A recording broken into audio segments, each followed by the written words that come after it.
Makapagsalita man ako sa mga wika ng mga tao at ng mga anghel kung wala naman akong pag-ibig, para lamang akong kampanang umaalingaw-ngaw o pompyang na maingay.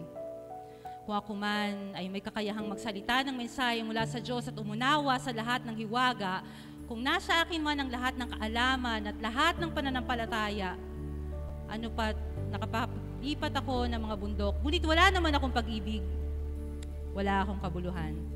At kung ipamigay ko man ang lahat ng aking mga ari-arian at ialay ang aking katawan upang sunugin, ngunit wala naman akong pag-ibig, wala rin akong mapapala.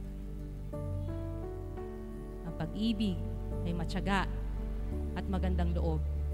Hindi mainggitin, hindi mayabang, ni mapagmataas man, hindi magaspang ang pag-uugali, hindi makasarili, hindi magagalitin o mapagtanim ng sama ng loob sa kapwa, hindi ito natutuwa sa masama, sa halip ay nagagalak sa katotohanan ng pag-ibig ay matiisin, mapagtiwala, puno ng pag-asa at nagtitiyaga hanggang wakas.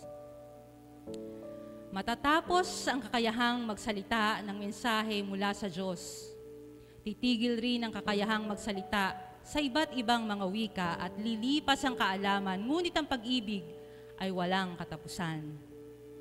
Hindi pa ganap ang ating kaalaman at hindi rin ganap ang kakayahan nating magsalita ng mensahe mula sa Diyos. Ngunit pagdating ng ganap, maglalaho na ang di ganap.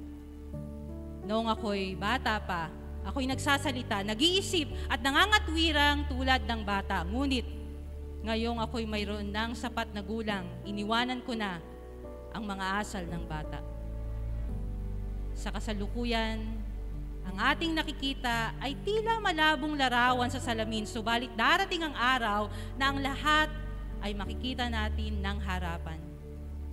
Bahagya lamang ang nalalaman ko ngayon, ngunit darating ang araw na malulubos ang kaalamang ito tulad ng lubos na pagkakakilala niya sa akin. Samantala, nananatili ang tatlong ito: ang pananampalataya, pag-asa, at pag-ibig.